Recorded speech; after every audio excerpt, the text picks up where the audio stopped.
السلام عليكم ورحمة الله وبركاته. كلنتي وناكسن أصحابي ميل كستو أد نقدا ونيسان صباح وناكسن وبرنامج كيني كوباد وصباح نمو السنين تاريخنا أي تاي لبدا بشا مارس سنة كاللبكن يلحيا لباتن ساكي برنامج كوحان دينكو وحيا حسب الله أو ويرر علسكو قادي أرورتي ساكي ديغانا كترسن قدها إسرائيل iyadoo Israa'iilna ay markiiba duqaymo kaga jawaabtay jawiga sidoo ahaa duqaymaha la isdhaafsaday meelihii la duqeeyay xaalkoodu waa sidee أن هنالك توعد بالمزيد من الضربات على اعتبار أن حزب الله قد أقدم على خطأ كبير باستهداف إسرائيل والانضمام وإسناد وحاسو كله برنامج كان idinkugu soo gudbin doona afayeenka ciidanka ilaalada kacaanka Iiraan oo isaguna sheegay in ay guulo waaweyn gaareen saacadihii la soo dhaafay markabkii diyaaradaha xambaarayna ay nagta ka saareen waxa la sheegayo Mareykan waa beentiisu leh haddaba shirkiisa jaraa'idan idin hayna iyo Mareykanka iyaguna waxay arrinka kaga jawaabeen الطائرات إبراهام لينكن تم استهدافها ب4 صواريخ كروز وبعد الهجوم تراجعت هذه الحاملة من مكان عملياتها نحو جنوب شرق المحيط الهندي وحاسيو كله برنامجka subaxnimo saaki aan idinku hayaa Iiraan oo weerar culus ku qaaday saldhig ku yaala jasiiradda Qubrus halkaasoo uu Ingiriisku ku lahaa saldhig military dabka laga kiciyay Ingiriiska maxaa lagu haystaa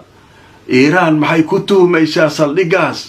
tafaasiil baan idinkaga hayaa iyo talaabooyin uu Ingiriisku isaguna qaadayo xaaladii bariga dhexe oo faraha ka sii baxaysa Israa'iil oo ku hanjabtay in ay Xisbullah meel uga soo hari doonto iyo Xisbullah oo ku hanjabay inay Yahuudda zuulin doonaan haddaba xaalka iyo meesha wax ku dambeeyaan iyo xiisada ka taagan Hormuz iyo waxa ka dhacay saacadihii la soo dhaafay maraakiibta quustay oo gantaalaha lala helay iyo droniska waxa soo dhanbaan barnaamijka saaka ku faahfaahinayna inta aan ku jirno asxaabay warar cusub haday soo kordhaan waan idin la socodsiin doonaa mida barnaamijyadeena aanu idin soo gudbin doono maanta oo isniin ah haddaba barnaamijkan waa kii koobaad oo aan saakay idin soo gudbinayo gabi ahaantii waxaynu kaga hadlaynaa dagaalkii ka socday bariga dhexe oo sii kululaaday Xisbullah oo dagaalka toos u soo gashay aroortii saakay dhowr gantaal ayay nagta kaga saareen waqooyiga Israa'iil kala carar kuwii hurdayay hal kala ordo rafaad iyo kala orda ka dhacay haddaba maxay sameeyeen Xisbullah isla markiiba waray soo saareen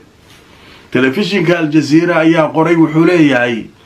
Xisbullah waxay sheegeen in ay markaa weerar qaadeen Xisbullah waxay sheegtay inay bartilmaameysatay dhinaca waqooyi ee Israa'iil waxayna sheegeen qaybo kamid ah sawaariikhdooda iyo droniskoodu inay la dhaceen deegaanka la yiraahdo Mishmar al-Karmal oo ku yaala koonfurta magaalada Haifa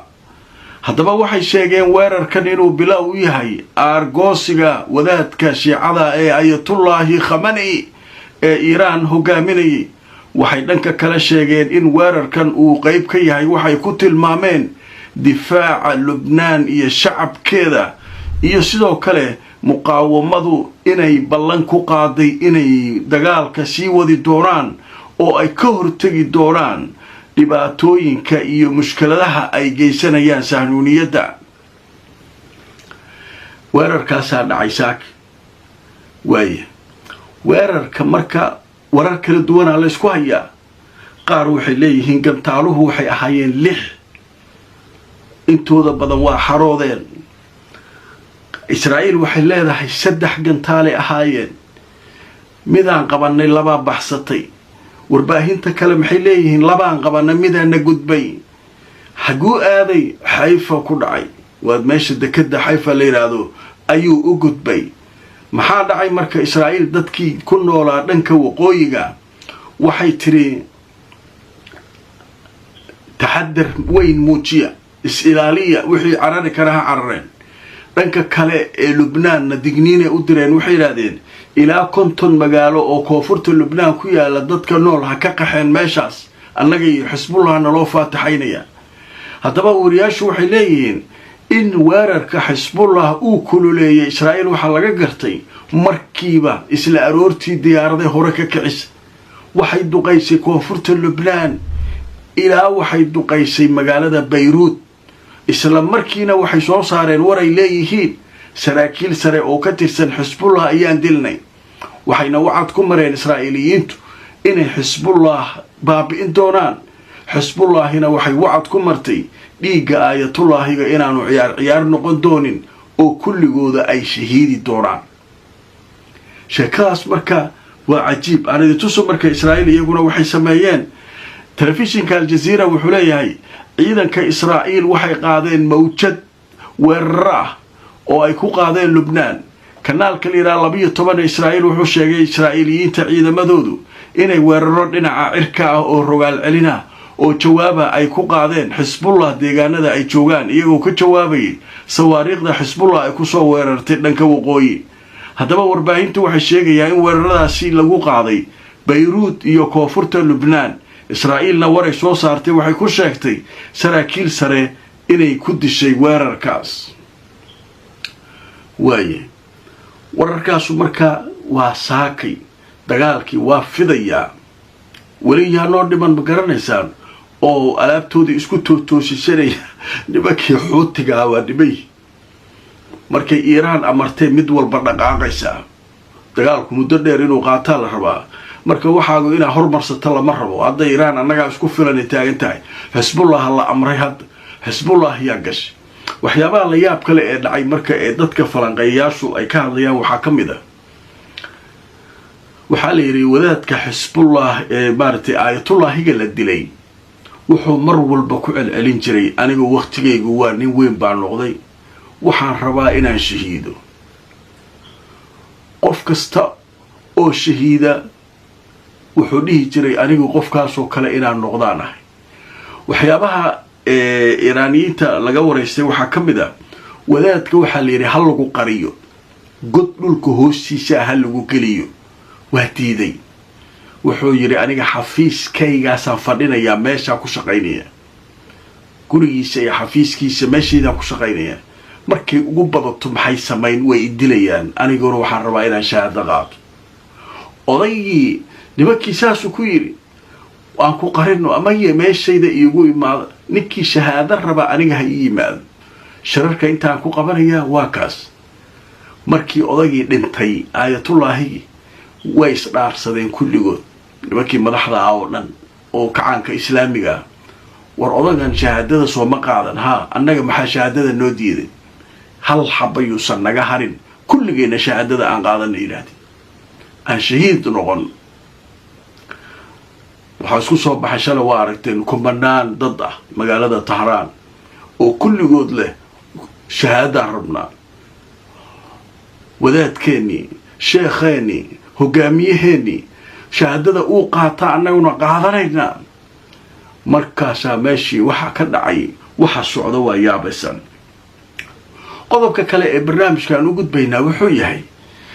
afhayeenkii ciidanka ilaalada kacaanka ayaa xalay shir jaraa'id ka soo muuqda telefishinka dowladda iiraan ayuu ka soo baxay warkiisu waa cad yahay dhowr arrimoodu ka hadlay weerarada maraykanka ay ku qaadeen maraakiibtiisa weerarada ay ku qaadeen saldhigyadiisa kuwait iyo meelaha ay ku qaadeen iyo sida ay u garaaceen ninkaa marka wuxuu leeyahay markabkii weynaa abraham lincoln oo diyaaradaha xambaarayay oo baxrul carab joogay 4 gantaal aa ku dhufanuy alaabtii loogu talagalay gantaalaha ayaan la dhacnay isagoo dhinac kasta ka faniinsan ayuu wuxuu u cararow leeyahay badweynta hindiyu aaday laakiin ugama hari doono inta dhiman waa sii dhammaystireenaa u leeyahay waxaa sidoo kale uu sheegay inay nagta ka saareen saldhigga Kuwait halkaas waa midda ay qirteen Mareykanka ay yiraahdeen 3 askari ah nooga dhimatay kuwa kalena waa nooga dhaawacmeen waxaana ogaanay yiraahdeen waxa meesha ku qarxay diyaarad drone inay ahayd oo saldhigga galay saldhiggii marka tacdiil uu sameeyay wax shaqo uu qaban karo malaaliin Bahrain nagta laga saaray imaaraadku afkay laba qaylinayaan qadar iska dhaaf sheekadu halkaas ay marka maraysaa haddaba marka aan idin tuso warbixinta marka hore kadibna waxaan idin qashin doonaa afayeenka ciidanka ilaalada kacaanka Iran haddaba telefishinka Al Jazeera ayaa wuxuu qoray warbixin uu kaga hadlayo afayeenka ciidamada Iran Al Jazeera waxay leedahay Iran waxay sheegtay markabkii diyaaradaha xambaarayay inuu cararay inkastoo Washington ay arinka beeninayso laakiin warbixintu way sii socotay afayeenka waxa la yiri ciidanka ilaalada kacaanka Iran ayaa wuxuu sheegay shir jaraa'id uu qabtay inay bartilmaameedsadeen markabka diyaaradaha xambaaraya Abraham Lincoln waxaan la helnay 4 gantaal oo sawaariikhda cruise-ka waxaana uu sheegay inuu cararay oo uu isaga tagay Bahrul Arab iyo badda cas dhulkaas bayaan rasmi ah ayaa waxaa lagu sheegay in uu u cararay dhanka koonfur bari badweynta Hindiya ayuu ka dhacay waxaana wali socda ayuu yiri afayeenku beegsiga Mareykanka meel kasta uu joogo bariga dhexe meel uu nooga dhuuman kara malaw yiri waxaa la yiraahdaa howlgalka Iran al-wa'd as-sadiq afra la yiraahdaa ballantii runta ahayd ee afra la yiraahdaa al-wa'd as-sadiq kuwii hore la dhihi jiray hadda ki afraad waa le marka magacaasay baxsadeen waxaa la yiraahdaa dagaalka al-wa'd as-sadiq yiraahdaa howlgalka socda marka ninka marka wuxuu ka hadlay Kuwait arimahan sida ay nagta uga saareen wuxuuna u bishaareeyay shucuubta islaamka wuxuu yiri waa soo afjarayna kuwa ayatullah oo dhintay macnaheedu kama dhigno dhahay Iran inay isdhiibtay ama isdhiibayso ma dhacayso yiri Trump muxuu yiri xalay Trump wuxuu yiri dagaalkii waa fogaanaya 4 ilaa 5 toddobaad ayuu nala tagi doonaa 5 toddobaad uu nala tagi doonaa nin la wareysanayo wuxuu yiri war xuutiga wuxuu yiri ما قصروا جوجا هو بايستا ونكتو عكساريا إيران أو حوتيا دي واحد يدا شيء حزب الله ما عفر ويقلو قصو أفجريا وحاسو وحتى لقوري كرباح روي مركا شيكدو هالكاسي باشو كان لسيسا أو أي هودا سي مريسا وايا warbixin kala marka hadana soo baxday saaki oo la leeyahay ciidamada Iran waxay weerareen saldhig Qubrus ku yaal Qubrus walaalkee badda Mediterranean waa Turkiga korkiisa waay saldhig Ingiriisku halka ku leeyahay oo halka bay yimaadeen drone loo diray u fiirso drone Iran ka kacday Qubrus tagto nagta ka saartay saldhigaas saldhigga marka waxa leeyahay diyaaradaha Mareykanka ee ka soo duulayay ayaa dhibaateynayay weerarayay Iran halkaas marka la iska arkay Ingiriiski waa hadleen wasaaraddoodii gaashaandhigga iyaguna saakay waxay leeyihiin qiimayna ku sameeynayna saldhigga qasaaraha gaaray waxa soo kale Ingiriisku ku baaqayaan muwaadiniin fara badan inay ka joogto qaliijka oo ay ka shaqaystaan 76,000 oo qof ayaan soo qaadanaynaa yiraahdeen xaalku waa xumaaday yiraahdeen Ingiriisku waa isfahamnaa leeyahay Iran iyo Ingiriis waa isfahmeen Ingiriis aan dagaal kuma jiro Faransiis aan dagaal kuma jiro leeyahay laakiin waxay yiraahdeen cidaan deynayna mal anaga ma gaadi kartaan dadka u been guureysaan mani isku safaatiina dheer anaga midna haasoo kaana dhigin saaxiib ama min inuu dagaalka ku jirin midna uu dagaalka ku jiro oo hadhow saldhigyada iyo diyaaradaha ma kala naqaanaydeen nakana soo weeraa waxa nagta ka wada saareen marka aanada tusoo sheekadii ugu dambeysay arrinka laga qoray telefishinka Al Jazeera saakay wuxuu qoray wuxuu yiri qaraxyo waaweyn ayaa laga maqlay meel ku dhow saldhigga Britain ay ku leedahay jasiiradda Qubrus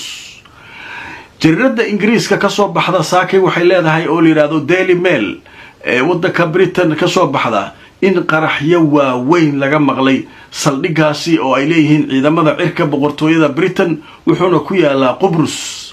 dhanka kale Britain waxay sheegtay inay qorsheynayso inay soo daabusho muwaadiniinteeda sida ay qortay jariirada la yiraahdo Guardian iyaduna saakay oo waxay leedahay Britania waxa ay soo daldalaysaa oo ay soo qaadaysaa qorsheedu yahay dad ku dhow 76,000 oo muwaadiniinteeda ah kuwaasoo saameyn weyn ay ku yeesheen weerarada Iran iyo dagaalka ka socda bariga dhexe. wax isdeeyna male baashi farahay ka baxday way sii socotaa xaalku farahu ka baxay nimankii Iiraaniyiinta ahaa Israa'iil iskaba dhaaf nagta see ugu wadeen dhagaha ka garaaceen ilaa haddana jugtaa lagu hayaa marka meeshaasa marka xaalku maraya. haddaba qadar xayeysiisha kadib waxaan gelaynaa qaybta wararka kooban oo inta aan barnaamijka ku jirnay iska soo dabadhacayay ayaan idin hayaa. haddaba qaybtan waxaynu ku faahfaahinaynaa qaybta wararka degdega la yiraahdaa ee telefishinka Al Jazeera oo minute kasta wixii dhaca lagu soo update garaynayo. haddaba waxaynu ku bilaabaynaa oo Al Jazeera ku bilaabaysaa waxaa la garaacay saakay garaacis dhinaca cirka waliba deegaanka la yiraahdo Jaraf oo ku yaala koonfurta Baghdad. haddaba Jaraf oo ku taala koonfurta Baghdad cidda garaacday lama yaqaano laakiin waxaa sheegay hay-adaha ammaanka Ciraaq. haddaba waxaa dhanka kale wararka cusub ka mid ah saakay oo hadda intaan ku jirnay barnaamijka soo kordhay